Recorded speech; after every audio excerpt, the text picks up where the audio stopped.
Mayor Powers. Here. Okay, so why don't I have our city attorney lead us in the pledge, please? I pledge allegiance to the flag of the United States of America and to the republic for which it stands, one nation under God, indivisible, with liberty and justice for all.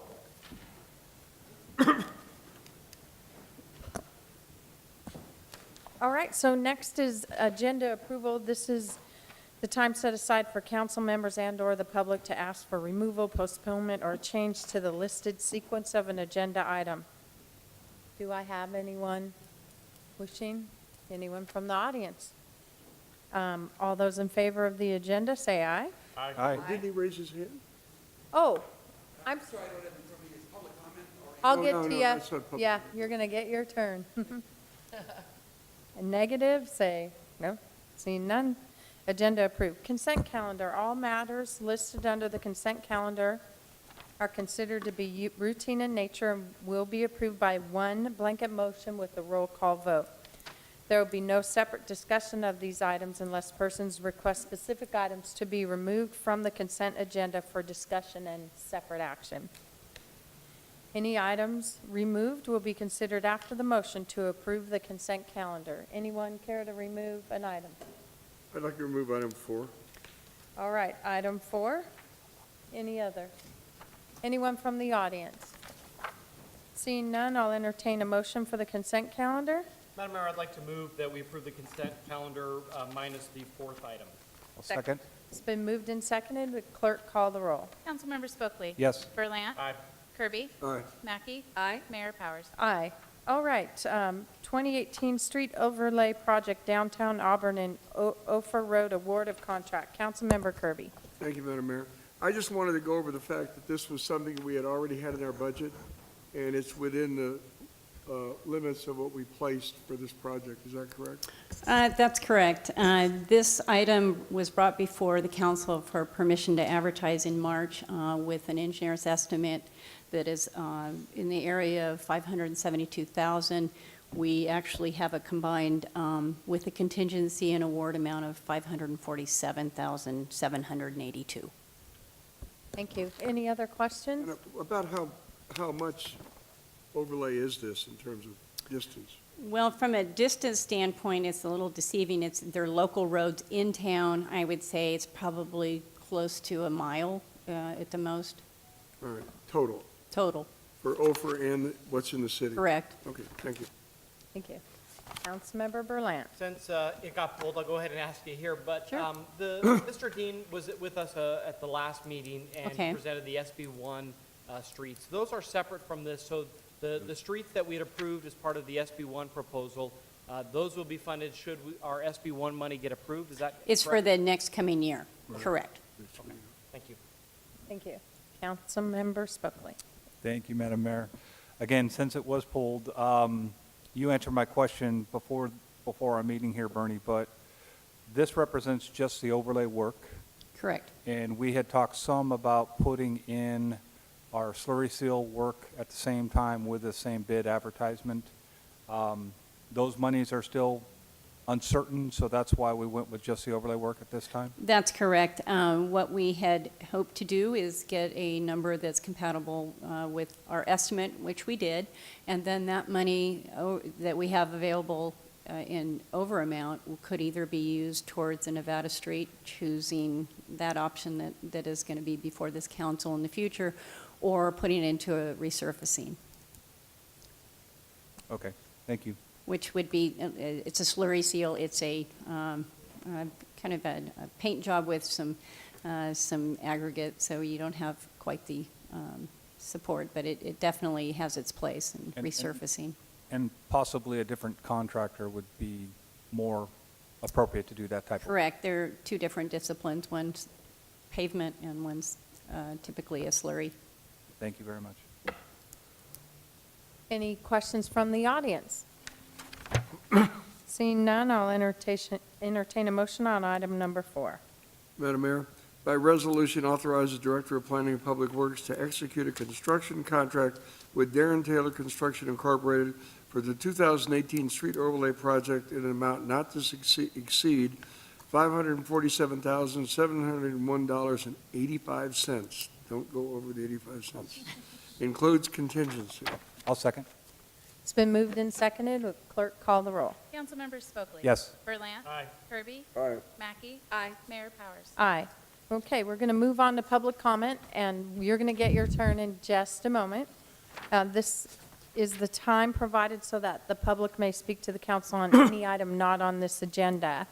Please make your comments as brief as possible. The council cannot act on items not included on this agenda.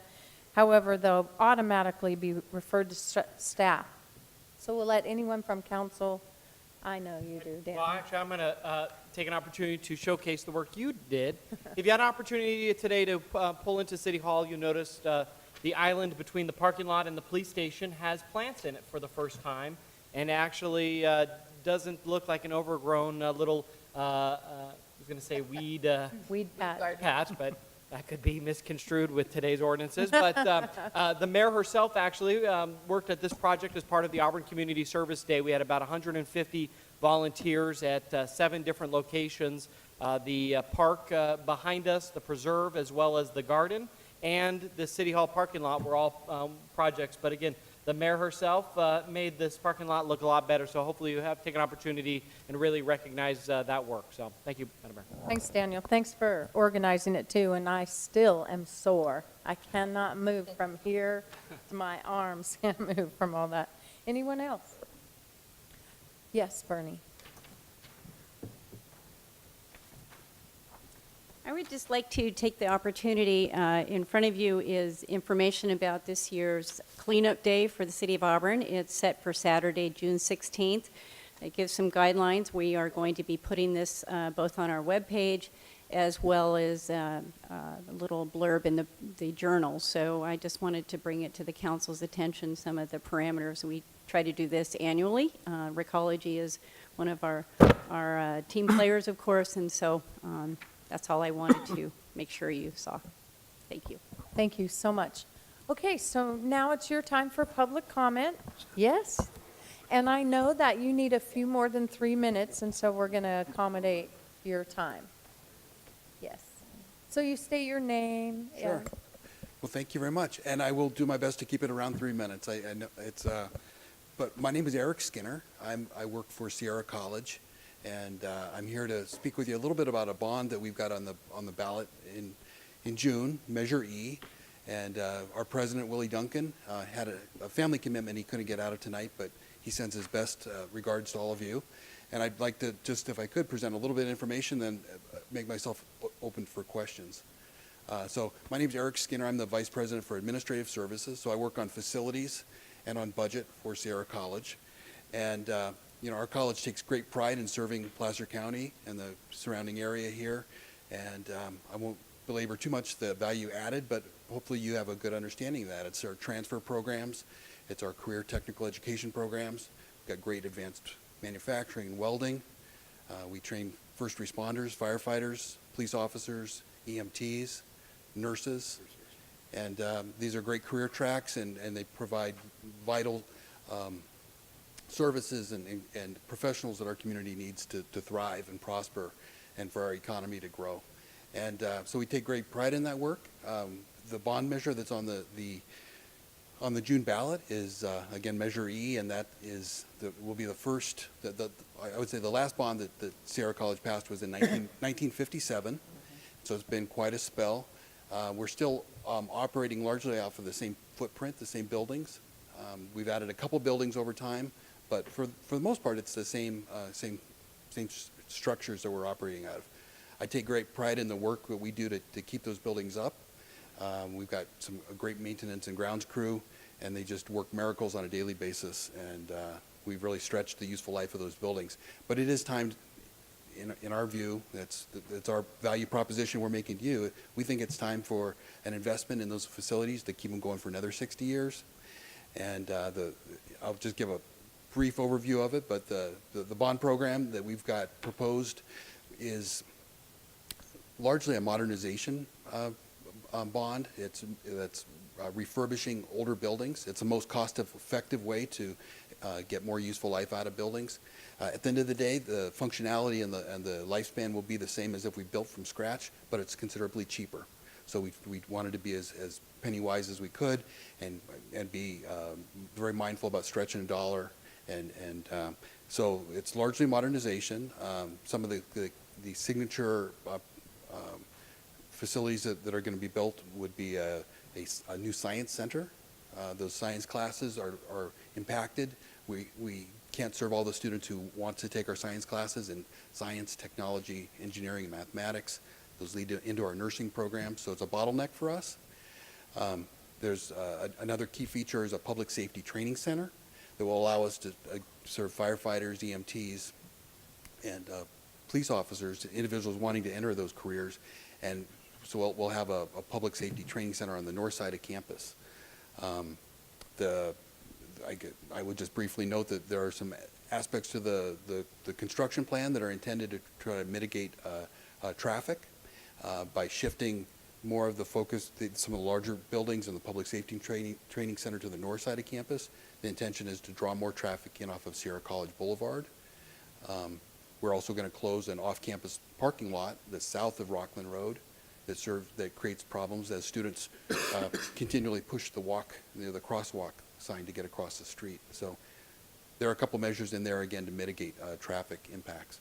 So again, we take great pride in how we serve the community here, and we've been really heartened by the response we've received as we've gone out and talked with folks. There seems to be a high level of support, but we won't take anything for granted. We're going to keep talking to people and spreading the word till Election Day, and we really hope that the voters place their confidence in us to continue serving them and the next generation, and again, to create those career and education opportunities that really open doors and make a huge difference to residents. So that's the extent of my comments. I've got some handouts I can leave with you, but I'm very happy to answer any questions you might have. Thanks. We'll take those handouts. You can just hand those to Amy. Does anyone have questions? Well, so does Matt. So. Matt, why don't you go first? Thank you very much, Madam Mayor. Quick question. You mentioned the existing bond measure. Is that bond measure expired? It was passed in '57. What's the longevity of that existing bond measure that you mentioned? So the bond from 1957 was for $3 million. Those funds are long spent, and so that we've been operating without facilities funding during that duration. The Measure E, that would go up in June, it's a $350 million bond, and it would again really refurbish the Rockland campus and prepare it for the next 60 years. And there's some.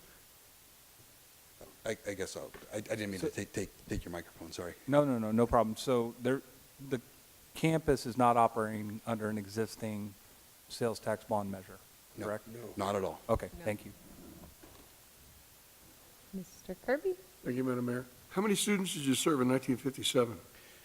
It was right around 2,000, And how many students do you serve now? about 24,000. I think that's a significant comment. And are we allowed to make comments or only questions, Madam Mayor? We're sort of going out of the norm, but go right ahead. From my perspective, it's one of the greatest assets in the community and does a phenomenal job. I wish you trained more nurses because we desperately need them. And I've worked with several that you have trained who are absolutely excellent. So you certainly have my support, or you can have my opposition if you think it'll work better for you. Thank you. But the bottom line is, you have a great asset there, and it's run very, very well. Both my children went there, and I was very gratified by the education they received. So thank you very much. Thank you, sir. I want to thank you for coming tonight and presenting this little presentation to us, because I think it's important that the citizens of Auburn that are watching this on television or who are here understand the need for this bond to pass. And what you have been doing with so little is fabulous, because Sierra College is always ranked one of the number 1, number 2 colleges in the state of California, if not the nation. It's one of the best community colleges, and we're so fortunate to have it. We take it for granted, I believe. So thank you so much. Thank you. Well, I went to Obviously, school I'm there. in favor of measuring. I went to school there, so. So did I. Daniel? If I could just ask one question. I know in our handout here, it talks about the dollars and cents. Can you just, what's the bottom line? For 100,000, what's the assessed fee per house? Sure. So that what it boils down to for a household in Placer County is, the measure translates to $17,000, or rather $17 per $100,000 in assessed value. So in Placer County, where the median home value is a little over $300,000, it translates into about $5 a month for the duration of the bond. And so it's given the asset and given the opportunity that this creates to residents in the community, we think it's a strong value. So approximately $60 then on a $300,000 home. That's correct, yeah. Okay. And I'll just echo, I've taken classes at Sierra College, and it definitely plays a vital role, I think, to our community, and not just for getting students to higher education, but the vocational training Right, that the community absolutely. college provides, I think, is actually probably more valuable today than we put emphasis on it. So Yeah. thank you for answering those questions. Thank you very much. Thank you so much for your time, Eric. Have a great evening. Thank you. Thanks for having me. Thanks again. Any other public comment? Seeing none, I'll close public comment, and we'll get right down to city council committee reports. Let's start with Councilmember Mackey. Okay, I went to the Economic Development Commission meeting last week, and we had a presentation from Janine Windeshausen about Pioneer Community Energy. They've been requesting that for a little while, so she gave a great presentation, answered a lot of questions. And then we did talk about signage, and they be in the committee, EDC committee, working with the Arts Commission to coordinate signs around the community. Matt was going to check with SACOG to see if there was any grants available, mini grants for signage. We discussed that too. And then today I went to the Pioneer Energy meeting, so it's been a lot of Pioneer for me. And we finalized the NEM, or the net energy metering for solar customers today. So now solar customers can come on board and understand the process. They're also going to put out they're sending out a flyer that explains it very well. It's a 3-page flyer that shows everything in color. Easily explained. I don't have it with me, but anyway, so that was today, and that meeting was very short. So that's it for me for now. Thank you. Actually, I just want to mention that I had lunch today with the solar customer, and they can't wait to go to the monthly. They don't want the true up anymore. Right. Says it's too complicated. He has to put in a big check. So heard good things. Councilmember Kirby. No, nothing to report. Councilmember Spokely. Thank you, Madam Mayor. I did have a SACOG subcommittee meeting for land use, and at that meeting, Councilwoman Mackey, we did receive a hard copy. That's a very thick packet of the microgrant information. I was promised that I was going to get an email. I've not received it yet, so I'm trying to avoid having to scan that big, thick stack of papers. Hopefully, I'll get an email here soon. If I don't, I'll forward the scans that I do myself on to the EDC. Lastly, I don't know if, Madam Mayor, you're going to mention the PG&E ribbon cutting. If you are, I won't say anything, but Go right ahead. I it, prefer you to do all the the talking. mayor spoke at the grand opening or ribbon cutting for the new PG&E facility out at the airport. The facility is incredible. It's beautiful, modern. They did a really nice job with that renovation out there of some of the existing buildings plus the new buildings they constructed. And the mayor did a fantastic job speaking on behalf of the city council at that ribbon cutting. It was very, very well attended, very nice event. Thank you. It will have 300 employees working there when fully staffed. Yeah. And one last thing, I don't think we've had a meeting. We did at the beginning of the month have our homeless transient task force meeting, very well attended. It was a pretty full room downstairs. We are focusing efforts right now on updating a few of our city ordinances with, or excuse me, we're having some of the suggestions from the task force being reviewed by legal counsel that have been brought forward to date. And Councilman Berlant forwarded to the group a campfire or a burning update to our existing ordinances. The committee felt that that probably was something more urgent, so we wanted to kind of take that aside and get that routed through, not necessarily running it through the task force that meets once a month. So those are the items that the task force is currently working on. Our next meeting is, I think we do the first Tuesday of each month. June 4th might be the date. Yeah, June 5th, 6 o'clock in the Rose Room. Anybody would like to come? I'll just continue onto that. I'll be working with city staff on the campfire burn permit ordinance so that staff can bring that sooner than later. For the Placer County Air Pollution Control District, we had a regional event last week in Sacramento for the Breathe California, just celebrating all of the initiatives that have been done regionally. For Placer County, the city of Roseville had an employee that actually won a leadership role for assisting with air pollution. And while that's not a city of Auburn employee, if you know anything about our air pollution, it's actually not caused by us or have really anything to do with the activities of our area. So Roseville is a major commercial area, industrial area that has a lot of pollutants, i.e. the railroads. So any work that they do to help mitigate carbon release there benefits all of us. So positive stuff occurring regionally at the airport. And then the Fire Safe Council meets this week, and we have a number of items to discuss. And that is it. Thank you. And the SHAC committee is meeting next Thursday, 4 o'clock. I apologize that we did not have the tiles on this meeting scheduled, so I'm hoping to talk with the city clerk to get June 11th to be when we put the tiles on there for approval. I believe there's 3 or 4 that need to just get the final approval, so then we can work on tile placement. Placer County Transportation Agency meets on Wednesday, so I'll have a report later on. Thank you, Councilmember Mackey, for covering for me today while I was down in Sacramento for Pioneer Energy, and they meet every week, so I'll just report when I have something to report. And with that, this meeting is adjourned. So our next meeting's not until June 11th. June 11th. June 11th.